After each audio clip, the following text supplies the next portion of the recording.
Vieron que al presidente Javier Milei le encanta hacer de vez en cuando el jueguito ese de ¿qué diría un marciano si baja a la Argentina? Él lo propone como diciendo, bueno, ¿qué diría un marciano si ve cómo estaba antes la economía, sobre todo, y la mira ahora? ¿Qué diría el marciano? Dice siempre Javier Milei, y constataría, según él, las virtudes del modelo libertario y las consecuencias de las mejoras económicas. Este es el juego que propone Javier Milei de vez en cuando con el marciano, pero del mismo modo uno podría decir, che, ¿qué diría un marciano si baja a la Argentina y empieza a mirar el caso Adorni? Lo primero que diría es, se extrañaría seguramente, de por qué un presidente sostiene un jefe de gabinete que confesó él mismo que había sido evasor y que había mentido. ¿Y por qué sostiene el presidente a un presunto corrupto? Entonces uno dice, ¿cómo es posible que esto suceda? Seguramente se preguntará el marciano. Después hay otro nivel de preguntas que se podría hacer el marciano o que algunos de nosotros nos hacemos y decís, a ver, un tipo que no pudo o no supo hacer bien su propia declaración jurada, ¿está en condiciones de ser el que administre el presupuesto del Estado argentino? Se supone que un ministro, que los colaboradores que elige el presidente para que lo acompañen en su gabinete, tienen que ser intelectuales de alto rendimiento, políticos de alto rendimiento. No es el caso de Adorni, que no tenía ninguna experiencia previa en el Estado, que no tenía, digamos, especial brillo intelectual como economista y que no demostró que fuera un gran hombre de gestión. Sin embargo, Milei lo sostiene pese a que ni siquiera pudo hacer bien su declaración jurada, según el propio Adorni admitió cuando rectificó, no una, sino en dos oportunidades, esas declaraciones juradas.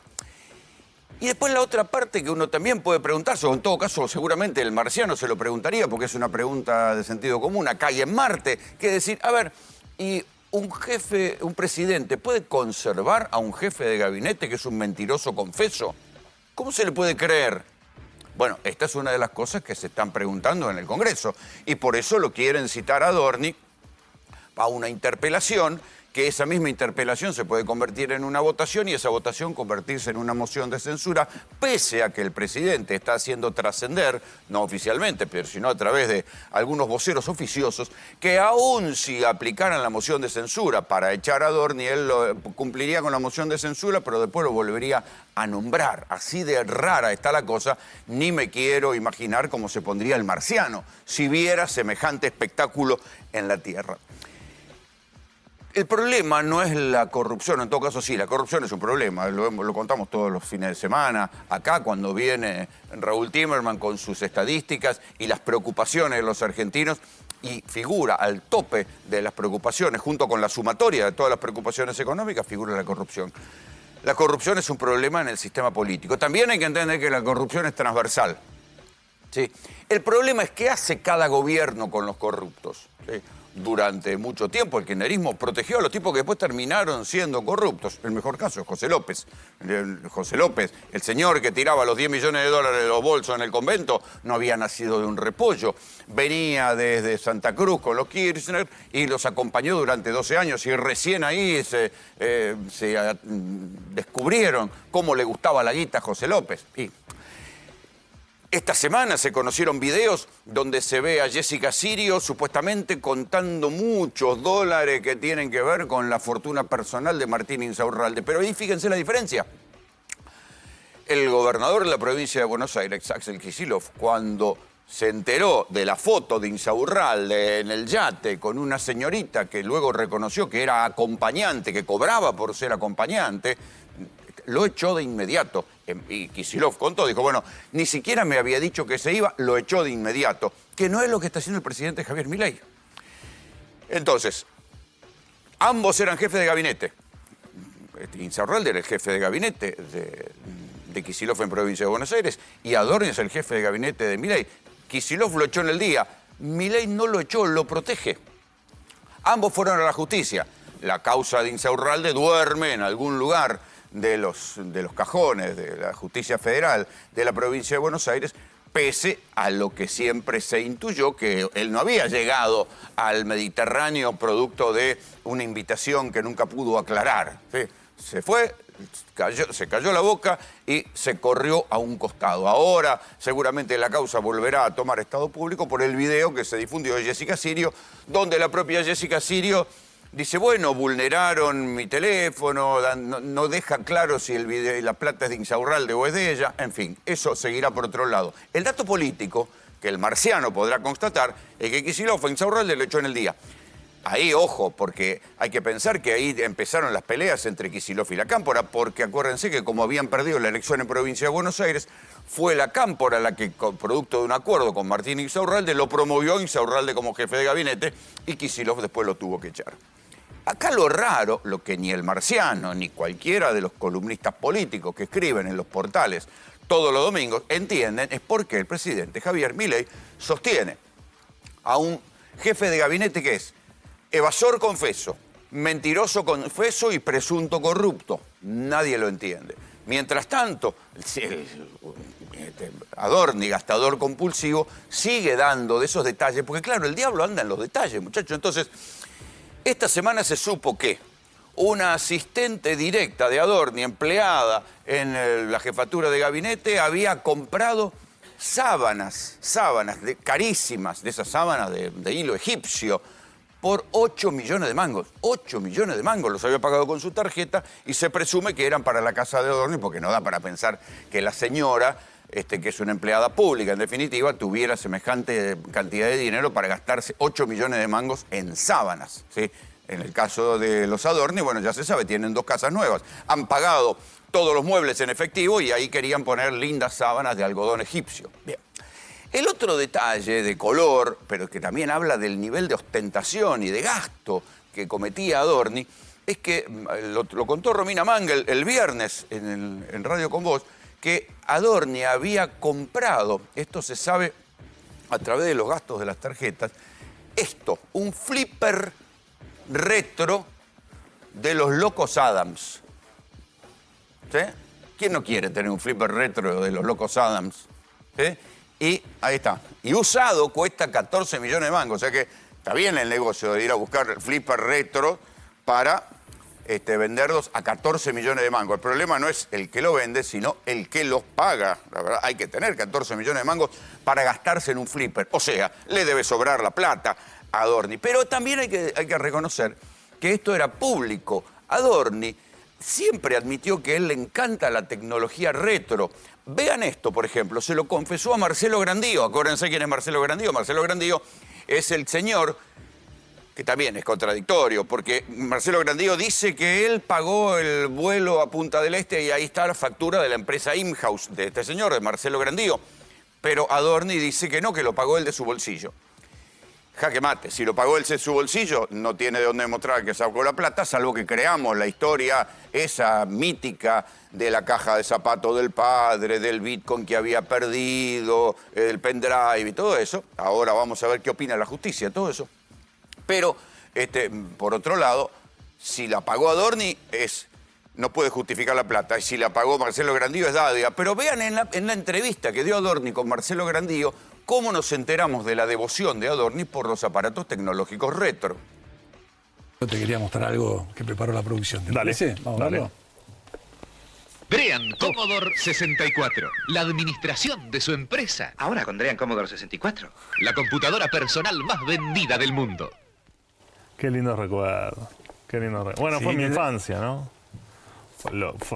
Tanto fue mi infancia que la nostalgia hace que todavía las tenga y todavía las coleccione y las junte. Sos coleccionista de... Sí, de hecho la gente me manda a veces, viste, que no las va a tirar y me las manda a mí. ¿Y cómo se te ocurrió todavía tenerlas, guardarlas, Porque coleccionarlas? soy un nostálgico, soy naturalmente nostálgico y esa fue tuve varias etapas lindas de mi vida, pero una de mis grandes etapas fue seguramente la infancia. Pero bueno, ese es como cualquier otro hobby, ¿no? Lo tenés como un acumulador, ¿viste? Voy acumulando.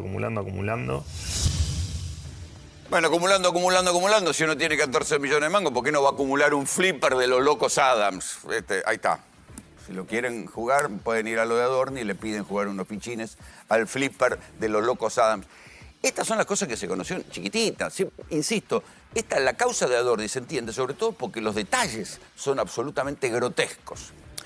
Pero casi les diría que tanto más grotesco es haberlo llevado a Adorni como si fuera un señor que no tiene ningún problema. O sea, piensen que mientras el presidente Javier Milei lo llevó al acto del Día de la Bandera en Rosario, mientras tanto es la primera vez en la historia reciente de la Argentina, por lo menos desde que existe la Constitución del 94, que el Congreso le está pidiendo una moción de censura a un jefe de gabinete. Nunca había pasado. Bueno, a ese jefe de gabinete, el presidente Javier Milei tuvo la peregrina idea de llevarlo al acto del Día de la Bandera, o sea, ir a homenajear al prócer más honesto que hubo, a Manuel Belgrano, al tipo que murió en la pobreza, que cuando lo quisieron resarcir por la campaña del norte dijo, no, construyan escuelas.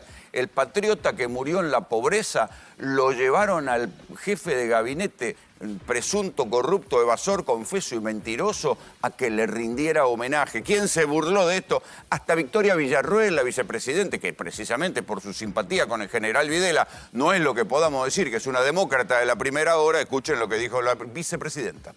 ¿Qué piensa sobre la presencia de Adorni en el acto y sobre la ratificación del presidente en la figura del jefe de gabinete? Es un acto patrio, no era un acto para apoyar a Adorni. Y no hay nadie más peleado con los valores de Belgrano que Adorni. Entonces, me parece que no era el lugar para hacer ningún apoyo.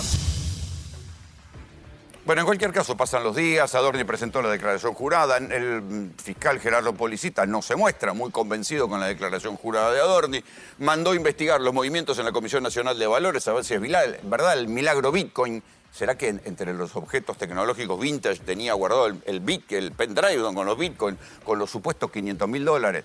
Increíble. Pero también mandó investigar la herencia del padre. Pero hay otro episodio en la justicia que anticipa lo que le puede pasar a Adorni, y sucedió en otro juzgado, justamente con el hermano de Adorni. El hermano de Adorni se llama Francisco Adorni. Fue funcionario del Ministerio de Defensa, fue auditor primero, entró con un sueldo, después le duplicaron el sueldo, esas cosas que pasan en la casta. Después laburaba en una dependencia del Ministerio de Defensa, que es el Instituto de Asistencia Financiera, que sería como una mutual, y desde ahí firmó un préstamo a IOSFA. IOSFA es la obra social de las Fuerzas Armadas, que terminó quebrada, entre otras cosas, se supone que por préstamos con sobreprecios a la droguería suizo-argentina, la tuvieron que disolver y generar otra obra social. Bueno, después de haber hecho estos favores a la patria, lo nombraron candidato a legislador en la provincia de Buenos Aires. ¿Qué descubren en la declaración jurada de el hermano de Adorni, de Francisco Adorni? La causa la lleva el fiscal Marijuán con el juez Rafecas. Descubren que había hecho montones de correcciones en la declaración jurada, ¿sí? Entre febrero del 2024 y enero del 2026, Francisco Adorni había presentado 3 declaraciones juradas. O sea, se ve que es algo de familia, algo compulsivo, corregir las declaraciones juradas y reconocer que mintieron. Bien, qué sé yo, cada cual tiene las compulsiones que le parece. El detalle más interesante es que en el dictamen donde directamente lo procesan al hermano de Adorni, el fiscal Marijuán dice, che, pero este hombre, que además de ser contador, igual que Adorni, no solo era contador, sino que trabajaba en la provincia de Buenos Aires. ¿Saben haciendo qué? Revisando declaraciones juradas. Trabajaba en el Poder Judicial de la provincia de Buenos Aires, revisando declaraciones juradas, y no le salía bien la declaración de él, y la iba corrigiendo, y cada vez que la corregía le aparecían nuevos bienes. O sea, incomprensible, pero el fiscal Marijuán pide su procesamiento por el mismo delito que le cabe como anillo al dedo al jefe de gabinete Adorni, que es omisión maliciosa en la declaración jurada. Todo esto nos vuelve al marciano que se pregunta, y a ver, ¿y el presidente Milei por qué lo sostiene? Porque ahí es donde dice, bueno, el presidente Milei ya no puede alegar que fue sorprendido en su buena fe, que no sabe, que no le cree, que... O sea, no, ya todo eso ya pasó. Todo eso pudo haber sido una excusa en el primer momento. Decir, me vi sorprendido en mi buena fe, no sabía que este muchacho estaba haciendo esto. No, lo sostuvo enfrentando al gabinete, se peleó con Patricia Bullrich, lo sostiene ahora enfrentando al Congreso, lo sostiene incluso discutiendo con los aliados. Entonces ahí se ven 2 movimientos. El primero es que Milei ya deja trascender tal vez sea solo un rumor para acomodarse, que va a desconocer si existe la moción de censura contra Adorni y que si tiene que cumplir la moción de censura, lo cumple y después lo vuelve y lo nombra. Mientras tanto, ¿qué apareció? La plata. Desde el gobierno llamaron a 3 gobernadores, ¿sí? Al gobernador Puyaro de Santa Fe, al gobernador Frigerio de Entre Ríos y al gobernador Sadir de Jujuy, lo llamaron y les ofrecieron unos préstamos, ¿sí? O sea, tal vez por esto que estos préstamos iluminen a los legisladores que tienen que votar, a los senadores sobre todo, que tienen que votar en contra de Adorni. A las 3 provincias se les ofreció dinero por hasta 400.000 millones de pesos que deberán pagar, o sea, están apretadas de guita, les prestan la plata y después las tienen que devolver con intereses y si no se las devuelven se las descuentan de la coparticipación, no importa, pero les ofrecieron préstamos. El punto ahí es por qué el presidente a esta altura del partido, que ya podemos decir que no fue sorprendido en su buena fe, se convierte en cómplice de un tipo como Adorni. ¿Por qué un presidente dilapida su capital político? Porque en definitiva, acordémonos, Milei ganó las elecciones por el 40% después de haber sido derrotado en provincia de Buenos Aires por las listas de Kicillof, gana por el 40% a nivel nacional, tuvo un verano perfecto porque logró sacar un montón de sanciones y sin embargo quedó empantanado en una arena movediza que se llama Adorni, a quien no lo termina de tirar, le puso un vocero para que ahora alguien pueda dar conferencias de prensa, ya que Adorni no puede hablar porque cada vez que habla mete más la pata. Pero entonces se termina siendo cómplice el presidente a esta altura del partido. Después de tantos meses, no puede alegar que fue sorprendido por Adorni, sino que es cómplice. Al protegerlo se convierte en cómplice. En cómplice penal, ¿le van a abrir una causa? No, no le van a abrir una causa, no tiene que ver con lo penal. Se convierte en una especie de cómplice político de las mentiras de Adorni y de todo lo que representa Adorni para buena parte de la sociedad argentina. ¿Por qué digo que se convierte en cómplice? Primero es cómplice de sus mentiras. Acuérdense, porque digo, hay que mirar y volver siempre a la postal esa de Milei entrando al Congreso como un barra brava, arengando como si fuera una barra a los diputados libertarios, a los ministros, a los que estaban en los palcos, levantando los pulgares como si fuera un emperador para defender a un mentiroso. Porque ahora se sabe que Adorni mintió. En ese momento dijo esa famosa frase, no hubo ninguna ocultación de bienes, y un mes después dijo, sí, yo mentí, cambié la declaración jurada, la rectifiqué,